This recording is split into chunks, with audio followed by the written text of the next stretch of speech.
भगवान शिव नंदी से कहते हैं, यह कथा को पूरा सुने और आधा अधूरा छोड़ के जाने की गलती न करे। बहुत समय पहले की बात है। एक छोटा सा गांव था। उस गांव में दो भाई रहा करते थे। बड़ा भाई अंधा था, जिसके कारण वो हमेशा घर पर ही बैठा रहता था, और छोटा भाई खेती किया करता था। लेकिन खेतों में अधिक जानवर आने से पूरी फसलें नष्ट हो जाती थीं, जिस कारण छोटा भाई बहुत परेशान हो चुका था। तभी उसे एक तरकीब सूझी। एक दिन उसने सोचा, खेतों में से इन जानवरों को भगाने के लिए क्यों ना मैं अपने बड़े भाई की मदद लूं।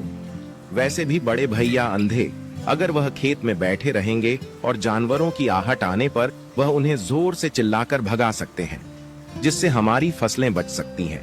इसलिए उन्हें मैं खेत में बिठा देता हूँ। ये सब सोच विचार करने के बाद उसने अपने खेत में ही एक छोटी सी झोपड़ी तैयार की और अपने अंधे भाई को उस खेत में बैठा दिया और उनसे कहा, भैया यदि कोई जानवर की आहट आपको सुनाई दे तो आप जोर जोर से चिल्लाना। यह सुनकर वह जानवर यहाँ से भाग जाएंगे और हमारी फसलें नष्ट होने से बच जाएंगी। बड़ा भाई अपने छोटे भाई की बात मान लेता है और वो उस दिन से खेत में ही रहना शुरू कर देता है। जब भी किसी जानवर की आहट उसे सुनाई देती तो वो तुरंत जोर जोर से चिल्लाना शुरू कर देता, जिससे वह जानवर उसके खेतों से भाग जाते। ऐसा करते करते कई दिन बीत चुके थे। तभी एक दिन उसके खेत में एक हिरण भागता हुआ था और वह खेत के बांध को तोड़कर वहां से भाग गया। लेकिन उसी हिरण का पीछा करते हुए एक राजा भी उस खेत में आ पहुंचा। तभी राजा की नजर उस अंधे भाई पर पड़ती है। राजा उस व्यक्ति से कहता है, देखो, मैं यहाँ पर एक जानवर का पीछा करते हुए आया हूँ। क्या तुमने उस जानवर को यहाँ पर देखा है? इस पर वो व्यक्ति कहता है, हे राजन, मैं तो अंधा हूँ, मैं भला किसी जानवर को कैसे देख सकता हूँ?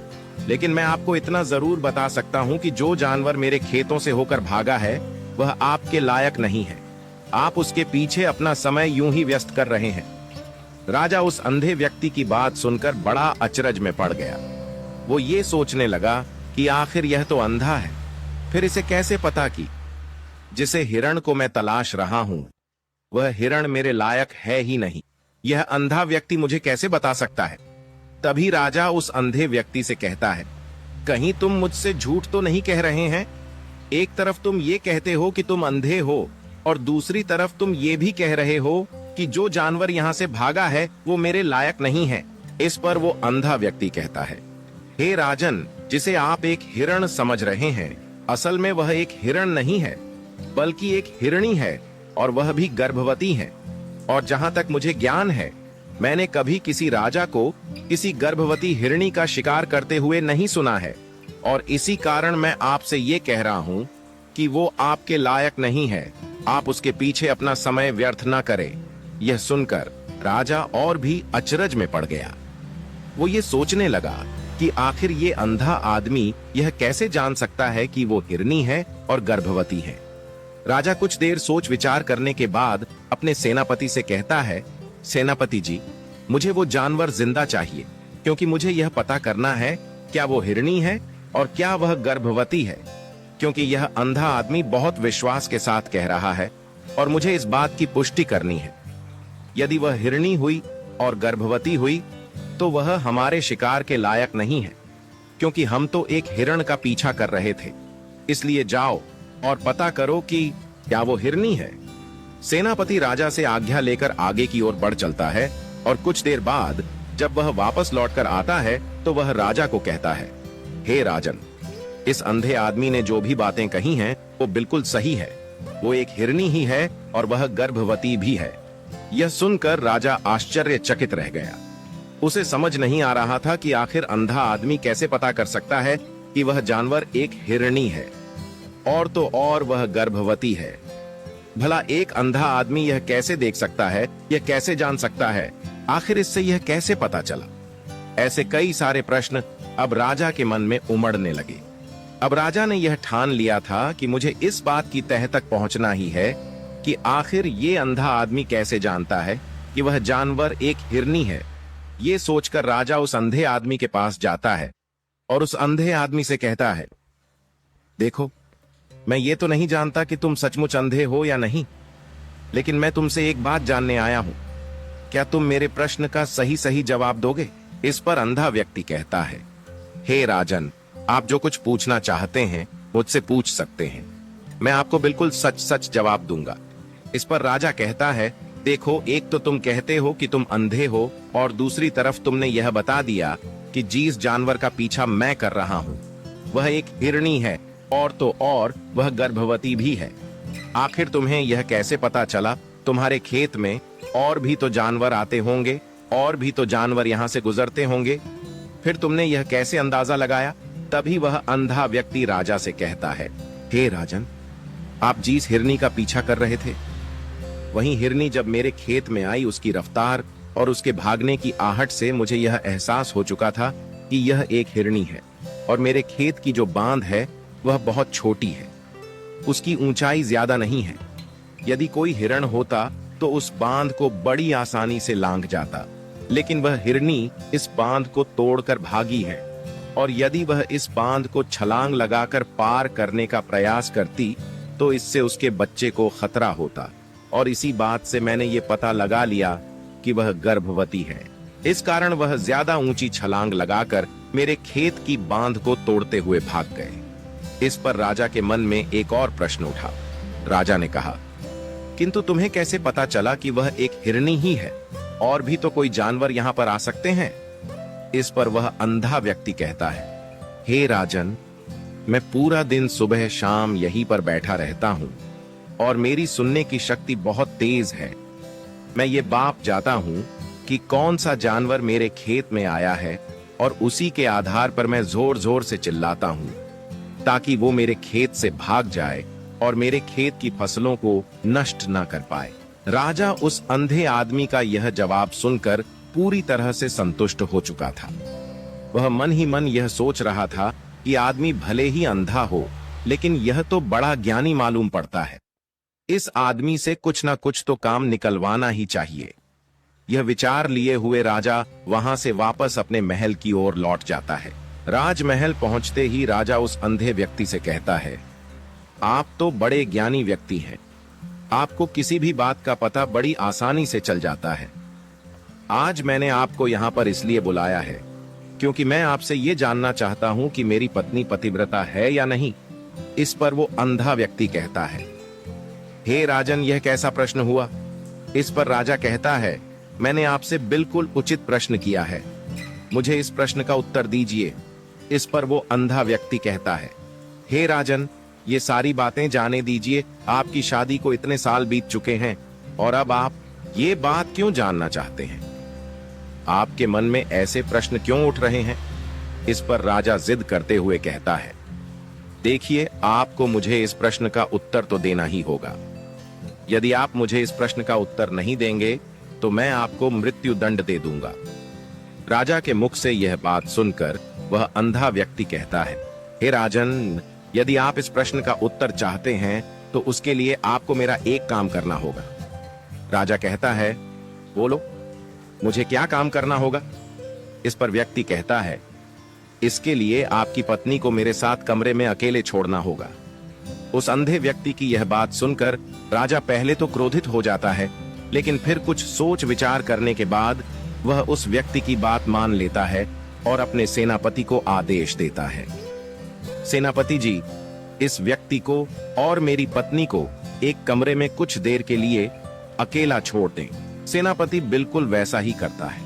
अब राजा की पत्नी और अंधा आदमी एक कमरे में बंद हो चुके होते हैं। तभी वो अंधा आदमी राजा की पत्नी से कहता है, मुझे आपको छूना है। इस बात पर रानी अत्यधिक क्रोधित हो जाती है और उस अंधे आदमी को वो पकड़ पकड़ कर पीटने लगती है, कभी हाथों से तो कभी लातों से तो कभी पटक पटक कर। इस तरह से उन्होंने उस अंधे आदमी की खूब पिटाई की। उसके बाद किसी तरह से वह अंधा आदमी अपनी जान बचाकर वहां से भाग निकलता है और वह राजा के पास पहुंचता है और वह राजा से कहता है, हे राजन, आपकी पत्नी पतिव्रता नहीं है। यह बात सुनकर राजा अत्यधिक क्रोधित हो उठता है और राजा अपनी तलवार निकालकर सीधा अपनी पत्नी की ओर जाता है और क्रोधित होकर वह अपनी रानी से कहता है, रानी जी, आज मैं जो भी सवाल आपसे करने वाला हो उसका मुझे सच सच जवाब दीजिएगा, और यदि आपने एक शब्द भी झूठ कहा तो मैं आपका अभी के अभी सर धड़ से अलग कर दूंगा, तभी आगे बढ़ें। राजा कहता है, मुझे बताइए, क्या आप पतिव्रता हैं या नहीं? इस पर रानी कहती हैं, हे राजन, आप भले ही मुझे जान से मरवा दीजिए, लेकिन मैं पतिव्रता नहीं हूं। राजा यह बात सुनकर बहुत खुश हुआ, क्योंकि उस अंधे आदमी ने जो भी कहा था वह बिल्कुल सच था। यह बात सुनकर तुरंत ही राजा उस आदमी के पास पहुंचता है और आकर उस अंधे आदमी से कहता है, तुम्हें कैसे पता चला कि मेरी पत्नी पतिव्रता नहीं है? इस पर वह अंधा आदमी कहता है, हे राजन, बड़ी सीधी सी बात है। मैंने तो आपकी पत्नी से बस इतना ही कहा था कि मुझे आपको छूना है, और इस बात पर वह इतना क्रोधित हो उठी कि उन्होंने गुस्से में आकर मुझे लात घूंसों से पीटना शुरू कर दिया। और भला कोई औरत किसी और मर्द को कैसे छू सकती है? लेकिन उन्होंने ना आप देखा ना ताव, बस लात घूंसे मुझ पर बरसाने शुरू कर दिए। वह भी तो एक छूना ही हुआ, और एक पतिव्रता नारी कभी भी पराये मर्द को नहीं छूती। जब मैंने उसे छूने के लिए कहा था तो वह उस वक्त मुझे मना कर सकती थी, लेकिन उन्होंने तो मुझे पीटना शुरू कर दिया, और देखते ही देखते उन्होंने मेरे पूरे शरीर को छू लिया। अब आप ही बताइए, ऐसी स्त्री भला पतिव्रता कैसे हो सकती है?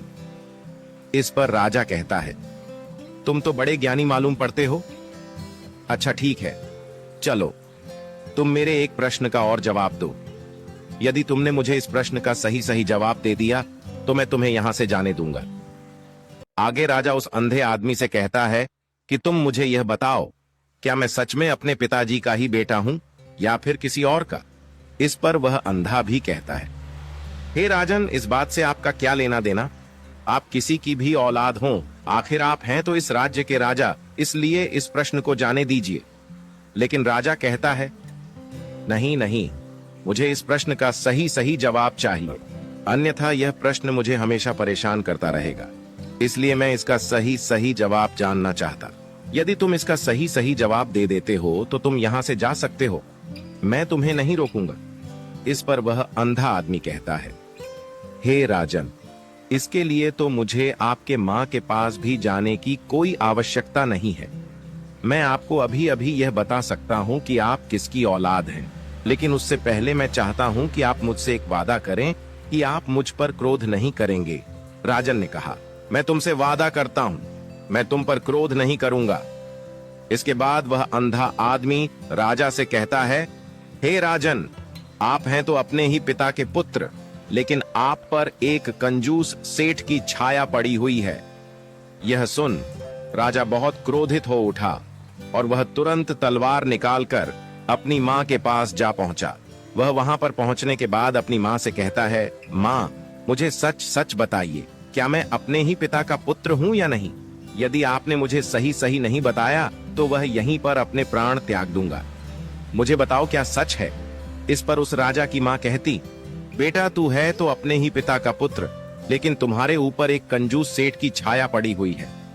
जब मैं एक बार नहाने के बाद अपना मुंह आईने में देख रही थी, तभी उस कांच के पीछे मुझे एक कंजूस सेठ नजर आता है और उसी की छाया तुम पर पड़ चुकी है।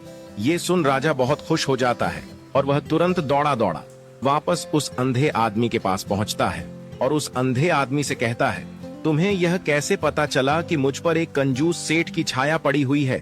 इस पर वह आदमी कहता है, हे राजन, आपने मुझसे कई सारे सवाल पूछे जिनका जवाब मैंने आपको सही सही दिया है। यदि कोई और राजा होता तो मुझे इसके बदले में ढेरों सारे इनाम मिल चुके होते, लेकिन अब तक आपने एक फूटी कौड़ी तक नहीं दी है। इस बात से ही मैंने अंदाजा लगा लिया था कि आप बहुत कंजूस हो। यह बात सुनकर राजा जोर जोर से हंसने लगा और कहता है कि आप जो भी मांगेंगे वह मैं आपको अवश्य दूंगा, लेकिन मुझे यह बताओ कि तुम्हें कैसे पता चल जाता है कि कौन सी बात सही है और कौन सी गलत? तुम किसी भी बात का इतना सटीक और सही जवाब कैसे दे पाते हो? इस पर वह अंधा आदमी कहता है, हे राजन, मैं तो वैसे ही अंधा हूं। यदि मेरी आंखें होती तो मैं किसी की भी मन की बातें बड़ी सरलता से जान लेता। मन की एक भाषा होती है और यह भाषा मनुष्य के शरीर के व्यवहार के रूप में देखी जा सकती है। उसकी आंखों से, उसके होठों से, उसके काम करने के तरीके से, उसकी क्रियाओं से पता किया जा सकता है कि उसके मन में क्या चल रहा है। उसके आधार पर हम किसी के भी मन की बातें जान सकते हैं, लेकिन मैं तो अंधा हूं। मैं देख नहीं सकता, इसलिए मैं क्रियाओं से देखता हूँ। यदि मुझे कोई बात जाननी हो तो अगले आदमी को कुछ काम देना पड़ता है, जिस पर वह व्यक्ति किस प्रकार काम करता है, किस तरीके से इस काम को करता है, उसके आधार पर ही मैं यह पता कर पाता हूँ कि उसके मन में क्या चल रहा है। तभी वह राजा कहता है, तो क्या इसका अर्थ यह हुआ कि मैं भी किसी के मन की बातें जान सकता हूँ? इस पर वह अंधा आदमी कहता है, हे राजन, अवश्य आप भी किसी भी व्यक्ति के मन की बात जान सकते हैं, किंतु उससे पहले आपको अपने ऊपर काम करना होगा, और वह काम है अपने मन को शांत कर, अपने मन को वर्तमान में लाना, जिसके लिए मैं आज आपको 3 तरीके बताने वाला। और ये तीनों ही तरीके बड़े ही आसान और सरल हैं। किंतु हे राजन, उससे पहले आपको एक काम करना होगा, अपने मन को एकाग्र करना हो। जब हम अपने मन को एकाग्र करते हैं, अपने मन को वर्तमान में लाते हैं, तो हम दूसरे के मन की बात जान सकते हैं, क्योंकि वह आदमी अभी भी अपने मन में वर्तमान में ही सोच रहा है, और हमें भी मन को वर्तमान में ही लाना होगा, तभी हम उसके मन की बातें जान सकते हैं। यदि हम अतीत में हुई घटनाओं के बारे में सोच रहे हैं, तो वह जो अगला आदमी वर्तमान में सोच रहा है, वर्तमान में अपने मन में बात कर रहा है, वह हम कैसे जान पाएंगे? क्योंकि हम तो अतीत की घटनाओं में डूबे हुए हैं। इसीलिए किसी के भी मन की बात जानने के लिए सबसे पहले हमें हमारे मन को एकाग्र करना होगा, उसे वर्तमान में लाना होगा। आगे वह व्यक्ति राजा से कहता है, हे राजन, जो 3 तरीके मैं आपको बताने वाला हूं, इन 3 तरीकों से बड़ी आसानी से किसी के भी मन की बातें जान सकते हैं। उसके बाद वह अंधा आदमी राजा से कहता है, हे राजन, जो सबसे पहला तरीका है वह है आंखों पर ध्यान देना। किसी व्यक्ति से बात करते वक्त उसकी आंखों में देखना, उसकी आंखों पर ध्यान देना जो सबसे ज्यादा जरूरी है, क्योंकि आंखें बोलती नहीं पर बहुत कुछ कह जाती है। यदि हम किसी व्यक्ति की आंखों के इशारों को समझना सीख जाए, हम यह जान पाएंगे कि व्यक्ति के दिमाग में क्या चल रहा है, वो क्या सोच रहा और अभी वह क्या करने वाला। मेरे पास आंखें नहीं, लेकिन मैंने अपने गुरु से यह विद्या सीखी है, क्योंकि बहुत सालों पहले मेरे पास आंखें थीं और मैं उस वक्त लोगों के मन की बातें केवल उनकी आंखों से ही जान लेता था। इसलिए यदि आप भी दूसरों की मन की बातें जानना चाहते हैं, तो आपको भी उनकी आंखों पर गौर करना चाहिए, जैसे कि उनका आकार कैसा है, वह कब, कहां और किधर देख रहे हैं। यदि उसकी आंखें यहां वहां घूम रही हैं, जब आप उससे बातें कर रहे हैं, तो वहां वह इधर उधर मोड़ रहा है, कभी ऊपर तो कभी नीचे या कभी आसपास, या फिर उसकी आंखें खुश नजर आ रही हैं या फिर आंखें निराश नजर आ रही हैं, जैसे कि चोर होता है उसकी आंखों में। जब हम देखते हैं तो हमें यह पता चलता है कि अगले आदमी ने कोई गलती की है। ठीक उसी प्रकार जब हम किसी चालक व्यक्ति की आंखों में देखते हैं, तो आपको पता चलेगा कि उसकी आंखों में एक भाषा होती है, एक बहुत ही सीधा और आसान तरीका होता है। यदि आपको यह पता लगाना है कि सामने वाला व्यक्ति आपसे झूठ कह रहा है या फिर सही, तो आपको उसकी आंखों पर ध्यान देना अति आवश्यक है। यदि आपसे बात करते वक्त वह व्यक्ति अपनी आंखें यहां वहां घुमा रहा है, ऊपर नीचे इधर उधर दाएं बाएं हर जगह देख रहा है, तो इसका अर्थ यह हुआ कि वह उस बात से निकलने का कोई रास्ता ढूंढ रहा है और कोई झूठ बना रहा है। यदि सामने वाला व्यक्ति आपसे कुछ झूठ कहने का प्रयास कर रहा है, तो वह आपसे नजर नहीं मिलाएगा। वह यहां वहां देखेगा, ऊपर नीचे देखेगा, लेकिन वह आपकी आंखों में आंखें डालकर कभी नहीं देख पाएगा, क्योंकि उसे डर है कि यदि उसने आपकी आंखों में आंखें डालकर देखी तो उसका झूठ पकड़ा जाएगा और लोगों को सच्चाई का पता चल जाएगा। और इसी प्रकार कुछ और भी भाषाएं होती हैं। जब आप किसी की आंखों में आंखें डालकर यह देखना शुरू कर देंगे कि उसके हाव भाव क्या है, ठीक उसी प्रकार चेहरे के हाव भाव होते हैं, जिससे हम मन की बातें बड़ी आसानी से समझ सकते हैं, और इन्हें भी समझना बहुत जरूरी है। कभी कभी कोई व्यक्ति अपने चेहरे से, जैसे आंख, होंठ और बहुत से कुछ अलग अलग व्यवहार करता है। यदि आप किसी व्यक्ति के चेहरे में गौर करेंगे, तो आप आसानी से समझ पाएंगे कि वह व्यक्ति निराश है, जब व्यक्ति बहुत उदास है, या फिर वह बहुत खुश है, या फिर उससे कोई बहुत बड़ा दुख है। वह अपने अंदर क्या महसूस कर रहा है, ये सारी बातें हम उसके चेहरे के हाव भाव से पता कर सकते हैं। फिर चाहे इंसान जुबान से कुछ बोले या ना बोले, लेकिन आप उसके चेहरे से सब कुछ पता कर सकते हैं। आगे व्यक्ति राजा से तीसरा तरीका बताते हुए कहता है, हे राजन, इसी प्रकार तीसरी भाषा भी है, अर्थात तीसरा तरीका भी है, और वह है हाथों के इशारे और शरीर का व्यवहार। मन की बात समझने के लिए हमें हाथ के इशारे और शरीर के व्यवहार को समझना बहुत आवश्यक है। कोई व्यक्ति जब बात करता है तो आपने देखा होगा कि वो अपने हाथों को हिलाता रहता है, अपने हाथों से इशारा करता रहता है। बातों के साथ साथ अपना शरीर का जो व्यवहार है, अर्थात बॉडी लैंग्वेज, उसका भी पूरा उपयोग करता है, जिससे हमें यह पता चल पाता है कि वह व्यक्ति हमारी बातों पर कितना ध्यान दे रहा है और उसके मन में क्या चल रहा है। शरीर के व्यवहार को देखने के लिए उसके हाथ मटकाने, शरीर मटकाने और चेहरे पर बार बार हाथ लाल, हाथों का एक दूसरे से मसलना, ऐसी बहुत सी क्रियाएं होती हैं। उस पर हमें ध्यान देना अति आवश्यक। मन की बात को समझने के लिए हमें शरीर के व्यवहार को भी समझना पड़ता है। यदि हम इन तीन तरीकों को सही तरीके से ध्यान देकर इन तीन तरीकों को अच्छे से समझ लेते हैं, तो हम बहुत जल्दी किसी भी व्यक्ति के मन की बातें बड़ी सरलता और सहजता से जान सकते हैं। इसलिए यदि आपको किसी के मन की बातें जानी है, तो आपको उसकी आंखों पर, उसके चेहरे पर, उसके शरीर के हाव भाव को और उसके हाथों को ध्यान पूर्वक देखना और समझना होगा, जिससे आप यह समझ पाएंगे ये आखिरकार उसके मन में क्या चल रहा है और वह क्या सोच रहा है।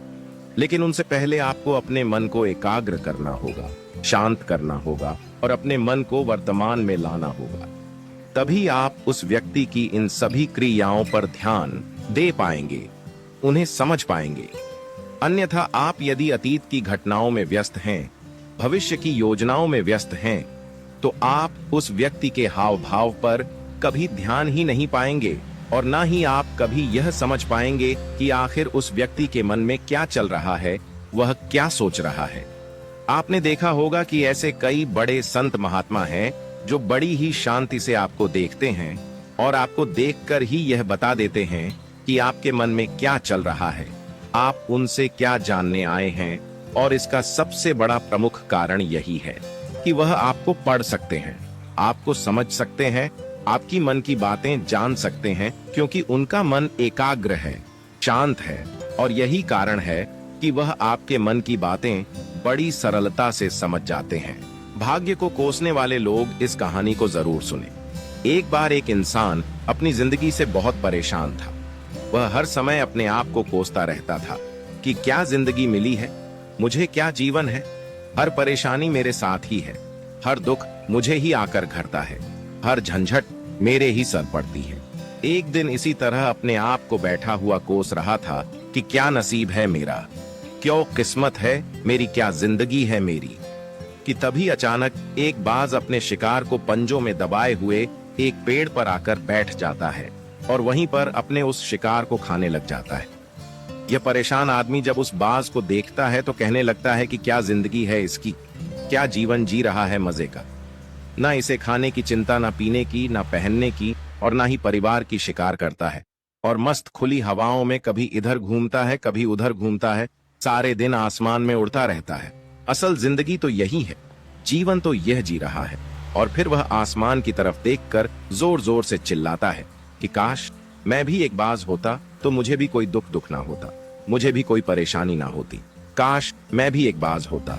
जब वह 2 से 3 बार जोर जोर से चिल्लाता है कि काश मैं भी एक बाज होता तो मुझे भी कोई दुख ना होता, मुझे भी कोई परेशानी ना होती, तो अचानक आसमान में बिजली कड़कने लग जाती है और आसमान से आवाज आती है कि हे इंसान, क्या यह हमने सच सुना कि तू हमारी दी हुई जिंदगी से परेशान है और तू एक बाज बनना चाहता है।